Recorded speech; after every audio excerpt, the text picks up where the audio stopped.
Assalamualaikum warahmatullahi wabarakatuh. Kita lanjutkan pembahasan kita tentang ukuran pemusatan data. Jenis ukuran pemusatan data yang ketiga yaitu modus. Modus adalah data yang paling banyak muncul atau data yang frekuensinya terbesar. Data dapat memiliki satu modus ataupun lebih dari satu modus. Ataupun tanpa modus gitu ya, ada juga. Nah, ini sama seperti jenis ukuran pemusatan data yang lainnya, modus juga dibagi ya. Ada untuk yang data tidak dikelompokkan dan data yang dikelompokkan. Yang pertama kita bahas modus untuk data yang tidak dikelompokkan. Contoh yang pertama, modus dari kumpulan angka 3, 4, 4, 5, 6, 8, 8, 8, 9, 10. Modusnya berapa? Nah, modus adalah yang memiliki frekuensi terbesar ataupun yang sering muncul gitu ya. Kita lihat di sini, angka 3 itu hanya ada satu buah, ya. Satu buah angka 3. Angka 4 ada 2 buah angka 4. Angka 5, angka 6, angka 9 dan 10 ini satu ya, sama seperti angka 3. Untuk angka 8 ini ada 3 buah angka 8 di kumpulan angka ini gitu ya. Jadi modusnya mana? Modusnya adalah angka yang sering muncul ataupun yang frekuensinya terbesar, yaitu angka 8. Nah, ini memiliki satu modus. Kita lihat contoh berikutnya, modus dari kumpulan data 3, 4, 4, 5, 6, 8, 8, 9, 10. Kita lihat di sini, angka 4 dan angka 8 sama-sama memiliki dua buah ya, ada 2 buah angka 4 dan 8. Sedangkan angka yang lainnya hanya ada satu gitu di kumpulan angka ini. Maka modusnya angka 4 dan 8. Ini dikatakan memiliki 2 modus. Kemudian untuk contoh yang ketiga, ada 3, 4, 5, 6, 7, 8, 9, 10. Ini masing-masing sama rata ya, hanya ada satu buah angka gitu untuk tiap angkanya. Maka ini dikatakan tidak ada atau tidak memiliki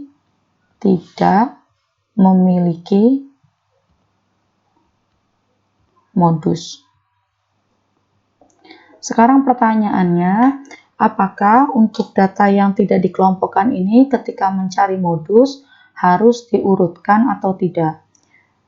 Tergantung ya, kalau misalkan dalam soal harus mencari median juga, maka sebaiknya diurutkan supaya selain dapat modus bisa dicari juga mediannya.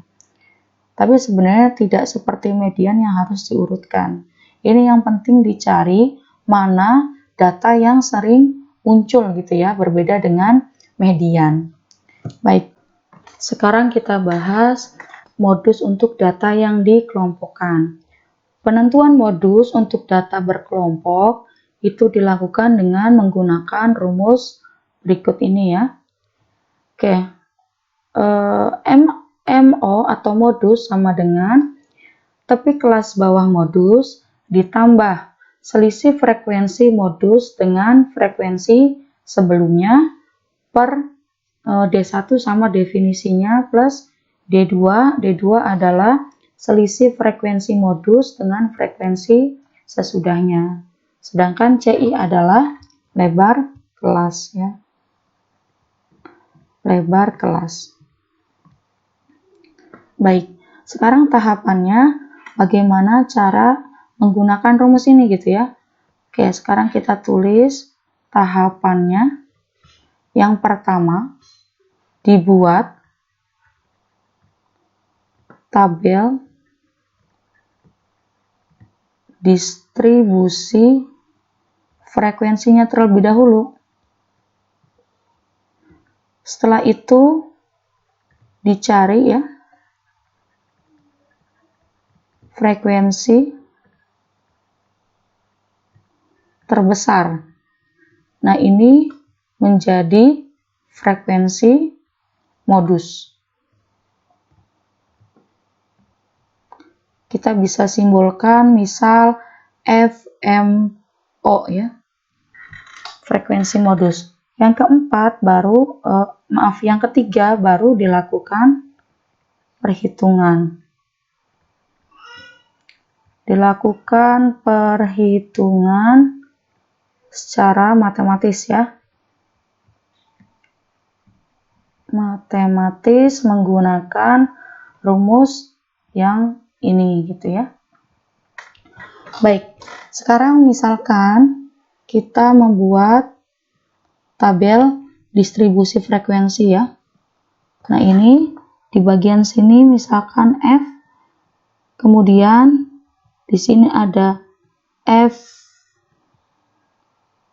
O min 1, FMO, dan di sini ada FMO plus 1.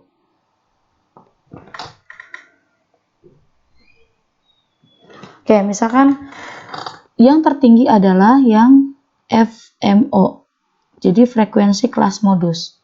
Dan yang di atasnya FMO-1 adalah kelas atau frekuensi sebelum modus. FMO plus 1 adalah frekuensi sesudah modus. Jadi mencari D1 sama dengan FMO min FMO plus min 1 ya. Bukan plus tapi min 1.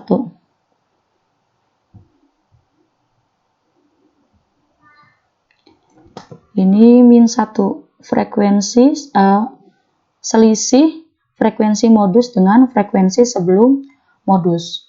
Ini namanya frekuensi sebelum modus.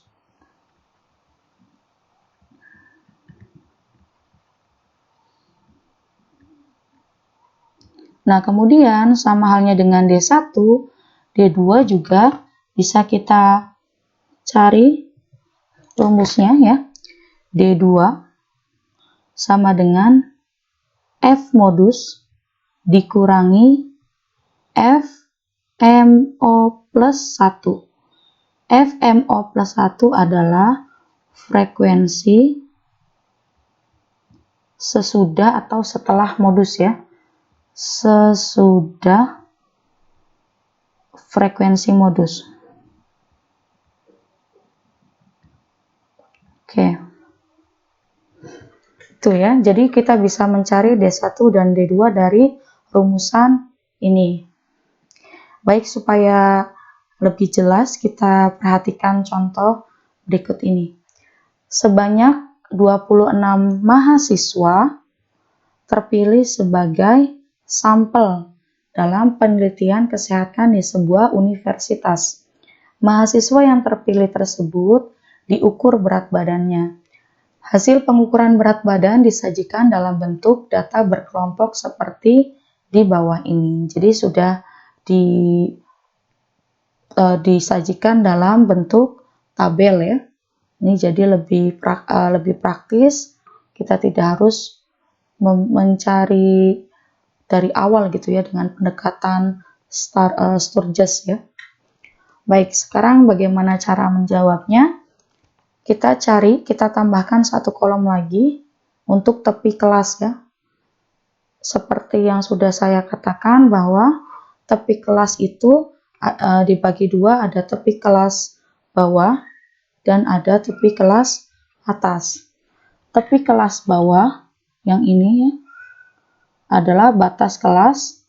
Ini namanya batas kelas min 0,5.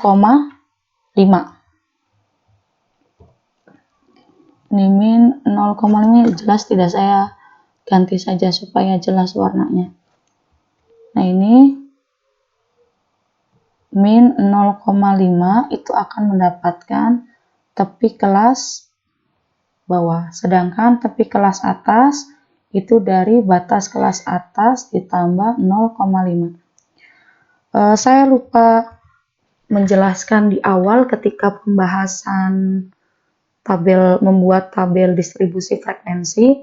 Jadi begini, istilah batas kelas dan tepi kelas itu kalau ada beberapa referensi yang saling tertukar gitu ya. Jadi batas kelas dan tepi kelas ini ada yang saling tertukar. Jadi ada dua istilahnya dua aliran gitu ya. Ada yang mengatakan batas kelas itu seperti definisi tepi kelas kita gitu ya. Tapi sebenarnya tidak masalah. Jadi kalau misalkan kalian menemukan atau membaca di referensi lain, di sini namanya batas kelas misalkan, itu tidak masalah ya. Tidak masalah, yang penting dari awal itu konsisten. Didefinisikan batas kelas itu seperti apa, tepi kelas seperti apa, lalu penggunaannya konsisten seterusnya gitu. Tapi ada juga referensi yang sama seperti yang kita pakai gitu ya, bahwa yang namanya tepi kelas yang ini, itu batas kelas yang ada di sini gitu ya. Jadi jangan bingung kalau ketemu dengan referensi yang mengatakan bahwa apa yang kita pahami sebagai tepi kelas itu disebut batas kelas gitu ya, tergantung pendefinisian di awalnya. Ini karena sebenarnya saya pikir mungkin karena mencari padanan dari bahasa Inggrisnya itu agak susah gitu ya, jadi mungkin ada yang tertukar-tukar. Nah, kalau misalkan saya menggunakan definisi tepi kelas itu seperti yang sudah saya katakan di awal bab pembuatan distribusi frekuensi gitu. Baik, ini sebenarnya bukan masalah besar, yang penting sekali lagi ada pendefinisian di awal. Batas kelas itu apa, tepi kelas itu apa gitu ya. Jadi kalau misalkan di referensi lain di sini, bagian sini disebut batas kelas, itu tidak masalah. Yang penting definisinya sudah dijelaskan di depannya gitu ya. Baik, sekarang kita sudah misalkan kita sudah menghitung ya semua tepi kelas bawah dan tepi kelas atas, maka sebelum itu saya perjelas lagi. Untuk yang saya jelaskan, saya menggunakan ini sebagai tepi kelas gitu ya, bukan yang ini. Seperti itu. Baik, setelah kita menghitung tepi kelas tiap interval, maka kita langsung menggunakan rumus dari modus gitu ya. Modus sama dengan tepi kelas bawah dari modus. Tadi tahapannya setelah membuat tabel distribusi frekuensi, kita mencari nilai tertinggi dari frekuensi gitu ya. Di sini nilai tertingginya yaitu 6. Nah, ini kita sebut FMO. Berarti di atasnya yang 5 ini FMO min 1. Dan 4 ini FMO plus 1 ya. Sekarang kita cari L0-nya itu mana? L0-nya itu tepi kelas bawah modus. Berarti yang ini 65,5 ya, yang ini. Oke. Sekarang D1 itu kita hitung. D1 sama dengan FMO min FMO min 1 ya. Ini yang di bawah ya, maksudnya tidak dikurangi 1, sama dengan FMO-nya itu 6. Frekuensi sebelumnya itu 5. Jadi 1. Kemudian D2 sama dengan FMO min FMO plus 1 atau frekuensi sesudah frekuensi modus. 6 min 4 sama dengan 2. Jadi kita masukkan D1 1, D1 di sini 1, D2-nya 2. Jadi 1 per 1 plus 2. 1 per 3. C1 ya kita hitung saja gitu ya. 51, 52, 53, 54, 55. Itu 5 lebar kelasnya ya. Jadi C1 sama dengan 5. Sekarang kita tinggal menghitung saja. 65,5 plus 1 per 3 dikali 5. 1 per 3 dikali 5 yaitu 1,67. Kita jumlahkan, maka modusnya yaitu 67,17. Ini sudah ketemu ya.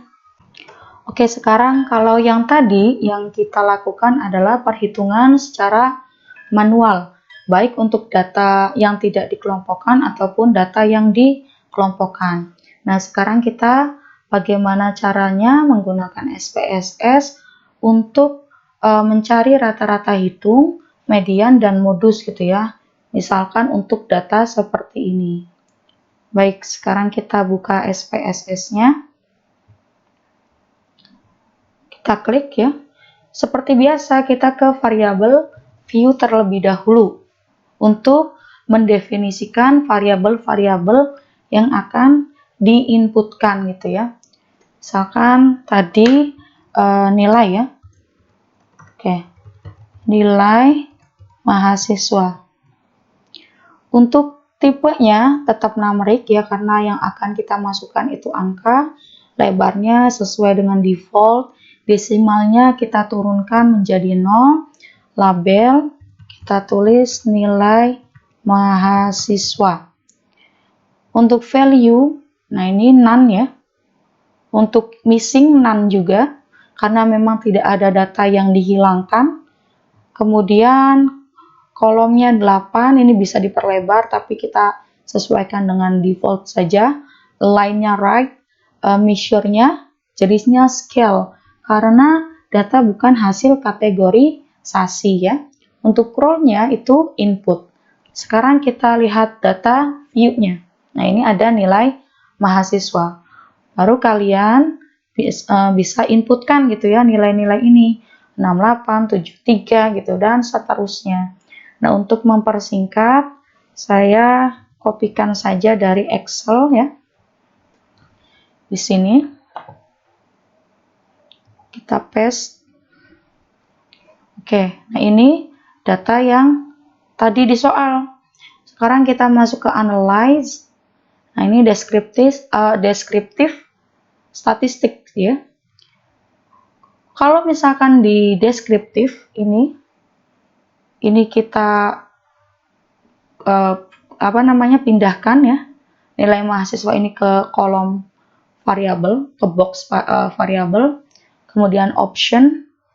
Nah, ini di sini cuma disediakan rata-rata jumlah ya. Standar deviasi ini kita belum pelajari, yang ada di sini dispersi ini, standar deviasi, variansi, range juga belum kita, range sudah ya, tapi yang ini belum, nanti kurtosis dan skewness juga belum. Nah, di sini yang bisa diketahui yang sudah kita pelajari hanya rata-rata. Kita pindah saja ke yang analyze, descriptive statistik, ke frequencies. Nah, ini nilai mahasiswa kita pindahkan, kemudian kita pilih statistics. Nah, di sini ada semua ya. Silahkan checklist apa yang ingin kalian ketahui. Nah, ini kita ingin yang sudah dipelajari saja. Rata-rata hitung, median, modus, dan ini boleh ya jumlahnya. Maksimum minimum, info maksimum minimum juga tidak apa-apa. Untuk standar deviasi, variansi, skewness, kurtosis, kuartil juga, persentil ini belum kita pelajari, jadi kita tidak checklist. Sekarang kita klik continue. Oke, nanti di output ada data seperti ini. Jadi tidak perlu menghitung gitu ya, sudah disediakan. Rata-ratanya 76,2 ya, mediannya 75, modusnya 73, nilai minimum 62, nilai maksimum 97. Jumlah seluruh data itu 2.286. Nah, di sini disediakan juga informasi nilai mahasiswa. Untuk nilai 62 itu ada 3 buah. Untuk nilai 65 ada 2 buah gitu ya. Untuk nilai 66 ada 1 mahasiswa yang memperoleh gitu ya. Nah, seperti itu karena tabel yang data informasi yang kita inginkan hanya ini ya, dari outputnya ya cuma ini gitu ya yang muncul, tidak ada grafik. Kalau mau ada grafik boleh ditambahkan. Itu untuk mencari rata-rata hitung, median, dan modus dengan menggunakan SPSS mudah ya. Kalian juga pasti bisa. Begitu saja untuk hari ini, saya akhiri. Assalamualaikum warahmatullahi wabarakatuh.